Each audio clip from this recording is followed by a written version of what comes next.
even as the war in Iran is continuing, it's not like Iran has let up on opponents inside the country. There are reports of people being thrown into jail, activists, the usual suspects, people from opposition groups, even some reformists who were part of the government at some point, part of the Islamic Republic, are being put under pressure. There were reports of people being hung, executed, allegedly for taking part in protests, charged with kind of specious charges of killing police officers in a few instances. But it seems like one particular group that is under pressure during this time is rather curious. The Baha'is, that's a religious minority in Iran that by philosophy, in their theology, they are quietist. That means that they don't participate in politics and they're encouraged to stay away from politics. I'm Borzu Deragahi. You are listening to my Substack newsletter podcast. It's called Badlands. You can subscribe at borzu.substack.com. That's Borzou. And I'm here today with Padide Sabiati. She is the spokesperson for the Baha'i community internationally, or at least one of the spokespeople. I'll let her explain who she is and what she does. And we're here to talk about why it is that Iran is cracking down on this particular group at this particular time. It seems kind of baffling to me, but let me start with just asking, Padide, as I try to explain to people, because just as a matter of coincidence, I have a lot of relatives who are Baha'i. My parents were both raised Baha'i, so I know a little bit about this faith. But when I tell people that I'm actually not of Muslim origin, most of my relatives are Baha'i, they're just kind of confused and they're like, "Huh, what is that? Is that like the Zaydis? Is that like a version of Islam? Is that like Shia?" Can you just explain to people who are watching and listening what Baha'i is? Of course. First of all, thank you so much, Borzu, for inviting me on your program. I serve as the spokesperson, one of the spokespersons for the Baha'i international community, and in particular, at this particular time where the Baha'is of Iran do not have a voice, as a voice of the Baha'i community in Iran. Many of your audiences may be familiar or have heard about the Baha'i faith, but let's start by saying that the Baha'i faith is an independent world religion that originated from Iran. So that's why there is a large population of Baha'is in Iran. In fact, the Baha'is in Iran are one of the largest non-Muslim religious minority in Iran, and with peaceful principles. So Baha'is really believe in oneness of mankind, oneness of religion, and oneness of God. Which is not really in contradiction to any of Islamic beliefs. In fact, the Baha'is all over the world, they respect Islam and accept its divinity. Baha'is, wherever they live, they try and promote their principles through non-adversarial and principled and peaceful manner. So we're not pacifist, we're not inactive, we're actually protagonist in society, promoting peaceful ideas like equality, justice. And Baha'is in Iran, despite all limitations, have actually got a track record of peacefully promoting these ideas of equality, justice, rule of law, and they have a good track record of serving their country in a practical and active manner. Yeah, so if I may ask, what is happening right now with Baha'is inside Iran? I know it's super difficult to get information out of the country because of the internet block, but there are actually some ways of accessing Iran, especially through, believe it or not, if you have an Iranian messaging app installed on your phone in Iran, and then you leave the country, you can continue to use that messaging app to speak to people in Iran, speak to anyone in Iran. But what is happening inside the country from what you can tell to Baha'is? Yes, so for context, I think your audience may have heard of the prolonged persecution of the Baha'is in Iran. So for the No, past, no, they haven't. I'm sure that many people haven't. So feel free to discuss the history of it a little bit. so let's just start by saying that since 1979 revolution in Iran, the Islamic Revolution in Iran, Baha'is have endured consistent and prolonged period of persecution, which could be described as persecution from cradle to grave, because this discrimination and persecution has extended to all areas of their lives. So in the 1980s, many Baha'is were captured, tortured, and executed without due process. And then more recently, or during this period, Baha'is have experienced their houses being raided. Then their personal belongings would be confiscated.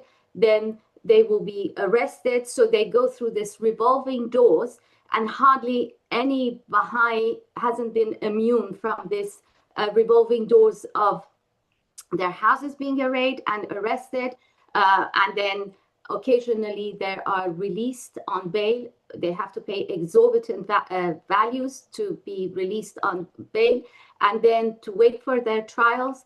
And then more recently, actually experiencing long sentences. So then the Wait, Islamic this can't be because they are Baha'i. I'm sure they're accused of other crimes. It's not like the law is written that says that there's, official discrimination against Baha'i, is it? So the government of Iran tries to give it a veneer or legitimize it by accusing Baha'is of acting against national security or their enemies of Islam, without providing a shred of evidence, which it could be scrutinized at the international level. That's why there is a lot of support for the Baha'is and understanding of their predicament in Iran at International Human Rights Organization, United Nations. There has been resolution after resolution confirming that Baha'is are persecuted in Iran only because of their beliefs. Another evidence is that Baha'is are tortured and coerced to deny their faith. This is something that they have resisted, and they have, because they really believe in this principle of truthfulness. And they have resisted, and they have not denied their religion. For this reason, they have been denied of certain professions or governmental jobs, denied access to higher education. Their properties have been confiscated, and their cemeteries have been destroyed.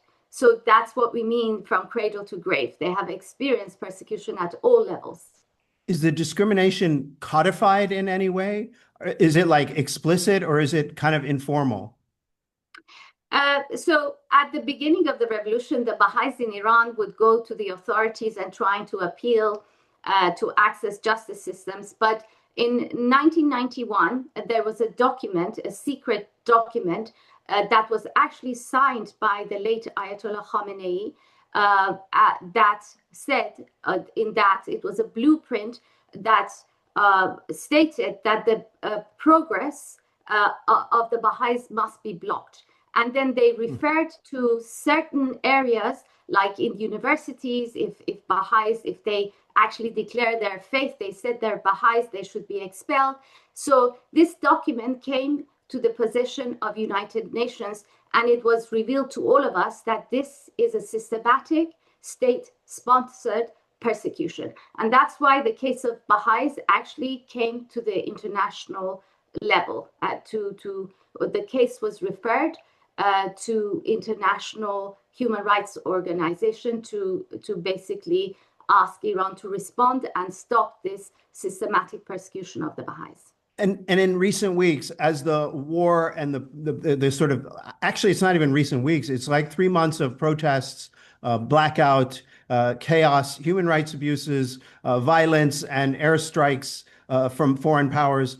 Has the situation there improved or gotten worse from what you can tell? Yes, this is a really worrying sign because in recent weeks and months we see that arrests of the Baha'is, even in this condition that the war condition, the Baha'is have been arrested. You've mentioned at the beginning that there's a internet blackout, so we can't give an accurate picture, but we know even during this febrile condition, the Islamic regime hasn't stopped the crackdown on the Baha'i community. More worrying than that, most political prisoners have been released, because this is what happens during condition of war. They are released, but more worrying, and this may be an indication that this government has plans for the Baha'is, or the animosity persists even under these conditions. Not only Baha'is haven't been released, but there have been more arrests across the country. Can you cite any examples? Have there been any cases that you are following inside Iran right now? There is one very concerning case. It's a case of a youth called Peyvand Daimi, which has actually attracted a lot of international attention. This youth was arrested on 8th of January, and then we see on 1st of February he appeared on the television through false confession to confess, obviously through this coercion, that he was involved in protests, instigating violence, and so on. And then since then, we have news that this young person has been tortured, coerced, has gone through mock hanging to confess to further crimes that he has not committed. So this is, wait, just to explain what a mock hanging is. That's basically when they say, okay, son, your time is up. We're taking you now, say your last prayers. This morning is the end of your life. And then they take him into a room or a courtyard and put the rope around his neck and basically, let him suffer for a few minutes, and then tell him that, no, actually, you're not going to be killed today. That's correct. Yes, this has happened to him twice. He had to endure this twice, to the point that he felt that the chair was going to be knocked off from his feet. As you can imagine, this is a traumatic experience. We know Peyvand's health is both psychologically and physically is deteriorating. He was bound for 48 hours. He was obviously tortured, and a lot of pressure to confess that he has been involved in the alleged killing of 3 Basiji personnel in Iran, which he refused to do because the madness of it is that while this alleged crime has taken place, he was in prison. So this is nothing just makes sense, and I don't know what the authorities are playing at. But I just wanted to point out that we're highlighting this case of this very gentle soul. Peyvand is a trainer. He trains animals, dogs. It just shows a gentle side to him. So they're putting pressure on him, and we're highlighting them because we know he is suffering. But I just wanted to point out a wider implication for the Baha'i community. It's a worrying sign that they have broadcasted this false confession on state TV, because we know that there's a febrile environment in Iran with the war. The emotions are raw, and I mean, if they had any evidence, there has been no trial, no presenting of any evidence or any charges, like solid charges, hence the false confession and broadcasting of it. So this has implication for mobilizing people against the Baha'i community in general, and for a government that has the responsibility to protect its citizens. This is truly an irresponsible conduct. They're just trying to, by these false confessions, to justify their cruelty and the crime they're committing against the Baha'i community in Iran. Let's put ourselves for just a second in the minds of the regime. Why try to depict this minority, which is completely neutralized, completely marginalized? People are scared. People in Iran, I've lived in Iran. People are scared when they're Baha'i. They're scared to say it, even if and they may lie about it on an application or something like that, just to avoid the hassle. But people in Iran Baha'is are not exactly like politically active. Why would the Iranian regime try to do this? What advantage does this give them, do you think? Well, they have been consistent in their behavior. Actually, during times of crisis, the Iranian government has scapegoat the Baha'is through systematic disinformation, false allegation, and basically anti-Baha'i propaganda. And there's a large machinery that does that at so many levels to deflect the attention from whatever grievances that the public have. So Baha'is have always been consistently scapegoated at the time of national crisis. I just wanted to point out that Baha'i community has showed a great resilience, and I think this is a cause of contention for the Islamic regime. I know of people, my own family, that the form was put in front of them to say that you're not Baha'i, recant your faith, and they refuse to do that. And there's so many Baha'is. I would say 99.9% of the Baha'is refuse. And we see this sticking to your principles and truthfulness as what we call a constructive resilience, because this is what we are trying to build through our personal action, and to create a model that there are certain principles that are worth sacrificing for giving your lives for. And in fact, Borzu, there are so many personalities, let's say personalities out there with voices, that they used to say to the Baha'is, just deny your faith. It's just, you can just say it and then stick to your faith. Why do you go through all this trouble? Now those celebrities are coming out and saying lying is not the way. We're not going to improve or better our society, and we have to learn from the Baha'is and not to lie about our beliefs and faiths. So we see actually a support on a large scale from the Iranian population who may have prejudices against the Baha'is, but now they don't believe the lies of these regimes, and they have come to support them. There are organizations after organizations that have done their own research, like Human Rights Watch, the Bruman Foundation. They have produced documentations after extensive research that indicates that the actions of the Iranian government throughout these 47 years amounts or meet the threshold for crime against humanity, which is a legal definition. It strikes me also that, unlike other minorities in Iran, including Jewish people, Christian people, Sunni, Kurds, etc., the Baha'is are relatively defenseless globally, etc. Whereas, for example, if they say, oh, the Sunnis are doing this or the Jews are doing this, they risk real major international repercussion. The Kurds also have weapons and militias and so on, whereas the Baha'is have no way of really fighting back. So I think it's just an easy victim, an easy scapegoat of all the minorities that they could choose to pin this on. This is true to some extent, that Baha'is will not resort to violence, of course. We have always tried to pursue legal structures to put our case. And I would say that the Baha'is have been successful in taking their case to international institutions like United Nations.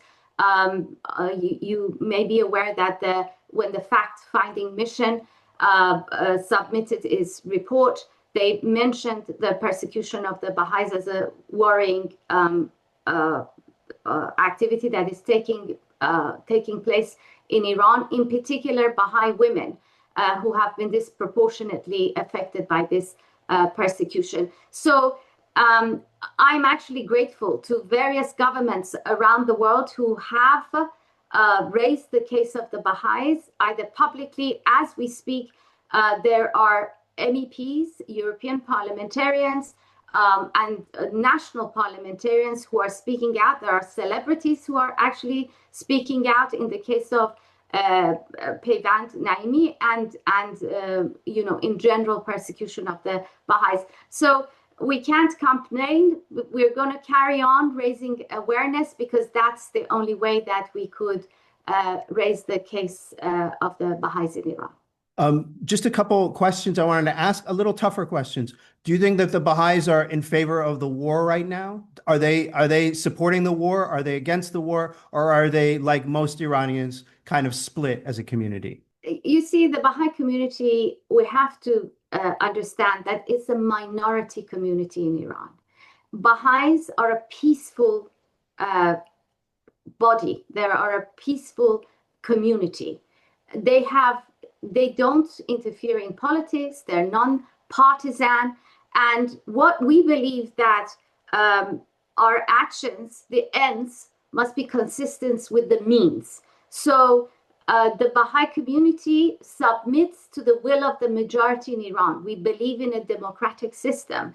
So I think it will be unfair for the Baha'is as a minority to try and express their wills, especially at this time where there is no fair way of hearing the voice of the majority of Iran and to know what is the voice of the majority. We are just trying to, I know is that Baha'is all over the world, and as you may know, that the Baha'i faith is one of the most widespread religions, not numerically, geographically, after Christianity. So you have Baha'is, native Baha'is of all nationalities living throughout the world in all countries. What they're trying to do is through peaceful action, through there is a belief that Baha'is always quote that the betterment of the world can be achieved through seemly and commendable actions. So that is our motto. That is what we try and promote. And that is the principle that we try and live our lives. So we align ourselves with really positive forces that bring unity. Baha'is are in the business of bridge building. They're involved with interfaith activities. We collaborate with our Muslim colleagues, Christian colleagues, Jewish colleagues, our humanist colleagues in this country. I'm friends with all of them, and we engage in interfaith activities. So the betterment of the world could be achieved through pure and goodly deeds, through commendable and seemly conduct, and that's what we do. So decline to answer whether there's what the position is in general in the community in the war. I understand why. Another tough question. Why not? Why doesn't the Baha'i organization just give the beleaguered, oppressed Baha'is of Iran permission to lie? Why does it advise them not to lie? Why not just give them a permission to lie about their faith so they can go through university, go to school, and live their lives ordinarily? Why make their lives more difficult? So it requires a bit of background. In the Baha'i faith, we do not have clergies. So there isn't anybody dictating to you about your personal beliefs of what you should do. Baha'is are free to deny their faith if they wish to do that. There isn't an authority to tell them not to do it. And there's no one to excommunicate them if they absolutely not. Okay. Absolutely not. I mean, we understand that the Baha'is in Iran, and this is what is heroic about them. This is a volition. So in the Baha'i faith, if you're born in a Baha'i family, as you would know, as you're an example, you're not automatically a Baha'i. You are encouraged to go and investigate for yourself and decide at the age of maturity whether you want to be a Baha'i or not. So this is not imposed on individuals, and at least in 99.9%, this is observed. So the Baha'is in Iran are free to do, they don't need the permission of anybody to have their faith or deny their faith. But this is what is moving that, and this is what has moved the population, that they have this choice. They have the choice to come out of Iran. They have the choice to deny their faith. And the Iranian government would have loved to make a case, a file of all these Baha'is who have denied, and they got their properties back. They were given responsible jobs. Yeah. And would they be welcomed back into the community afterward? Absolutely. I mean, I think my experience is that the Baha'i faith is the most loving, wonderful faith. In the case of Peyvand, he was coerced to make a false convention, and see the whole entire Baha'i community has risen up to defend this youth who is suffering. So this is an example that Baha'is will not be condemned, and nobody can understand the pressure that these Iranian Baha'is are going through. But I need to point this out. Sure. Because there are many people who have been to prison with the Baha'is, including Roxana Saveri, who's, if you remember, she's a journalist. Of course, I know her personally. Well, there you go. We need to refer to her book. 30 pages of her book is devoted how, by associating with the Baha'is in prison, she got the strength not to lie. She got the strength not to make a false confession. Exactly.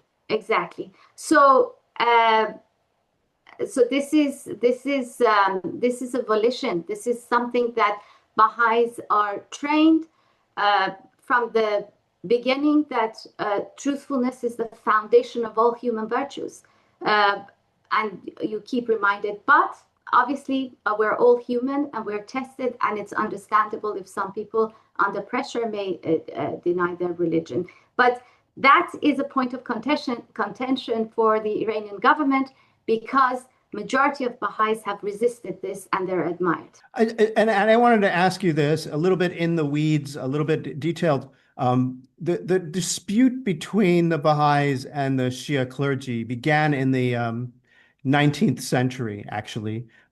Why this huge rift between the Shia clergy and the Shia leadership and the Baha'i community? Whereas, for example, the Shia clergy, they celebrate the Jews, Armenians, Zoroastrians, and Christian Armenians, and even to some extent the Sunni in Iran, they don't celebrate the diversity of having the Baha'i. Well, we witnessed this in history. Like any religion that came after another religion has faced this opposition. So Baha'is came after Islam out of a matrix of an orthodoxy community. So the same way as the Christian were tested and went through trials or opposed by Jews, it's the same situation with the Baha'is. I wouldn't, because from the time of Baha'u'llah, who's the prophet founder of the Baha'i faith, Baha'is have been counseled, have been guided not to turn this into a conflict. So we respect the teachings of Islam. We believe in divinity of all religions. We believe that the spiritual teachings of all religion is more or less the same as the social teachings that change. Now, the Baha'i faith is known to be progressive when it comes to equality of women and men. And the fact that we don't have clergy, and then Baha'is have institutions, elected institutions, that women are elected to administer to the affairs of the Baha'i community, again, is a point of contention for clergies because of these progressive ideas. The fact that we don't have clergy, But then Baha'is are all over the world and respected by many governments, and even in Islamic countries, Baha'is are respected for their contribution to the society. So this shouldn't be a point of contention for a government that respects freedom of religion or belief and is comfortable in their own skin. Because when you have the confidence in your beliefs, you don't need to coerce, you don't need to force your beliefs on other people. My relatives, some of whom are more kind of social scientist types, they've always said that one of the points of contention was the fact that those who converted to the Baha'i faith were told by the Baha'i leaders, you're no longer required to pay the zakat, the khums, you don't have to pay the money anymore. So one of the things that I was always told was that one of the points of contention was about money. And the clergy feeling threatened, the Shia clergy feeling threatened about money. One other question I wanted to ask you, and this will be it, but talk about, if you will, this allegation that because the Baha'i faith is headquartered in Israel, the Iranians accuse it of being a dupe of the Israeli government. Could you just talk about what would you say to that accusation? This is a false accusation. For those historians, those people who are familiar with history, they would know that historically, the Baha'i faith existed in that region before 78 years before formation of Israel. The government of Iran is distorting this historical fact because at the time of Baha'u'llah, who's the prophet, founder, divine prophet, founder of the Baha'i faith, he was banished and exiled from Iran to various countries. And finally, to the prison city of Akka, where at the time it was Palestine. So that's how Baha'is came to exist in Holy Land. And there's a reason why it's called Holy Land, because most religions have a presence there. Yeah. So the prophet, founder of the Baha'i faith, passed away in that region, in Akka. So that's where he is buried, and that's where Baha'is turn to prayers. They go there for pilgrimage. So this is the basis of the Baha'i community being have a presence in Israel. Our relationship with the government of Israel is like any relationship with any government in the world. Wherever we reside, we obey the laws of that country. We serve that country, and with the perspective of oneness of mankind. We believe the earth is one citizen and mankind, the earth is one country and mankind its citizens. So that's the perspective of the Baha'i community, which has been distorted by the Iranian government. They have Christians, they have holy sites in that region. They're not accused of being spies for Israel or agents of Israel. So why should Baha'is, who've historically been there before the formation of Israel, endure such false accusations? That's interesting. So what you're saying is that basically the Islamic Republic should be celebrating Baha'is because they were born in a way in Palestine. This has been the Badlands podcast. My guest has been Padideh Sabeti. Thank you so much. Thank you, Borzu, for this interview. Thank you. Please subscribe to my newsletter. It's at borzu.substack.com. That's BORZOU.substack.com. Thank you so much for listening.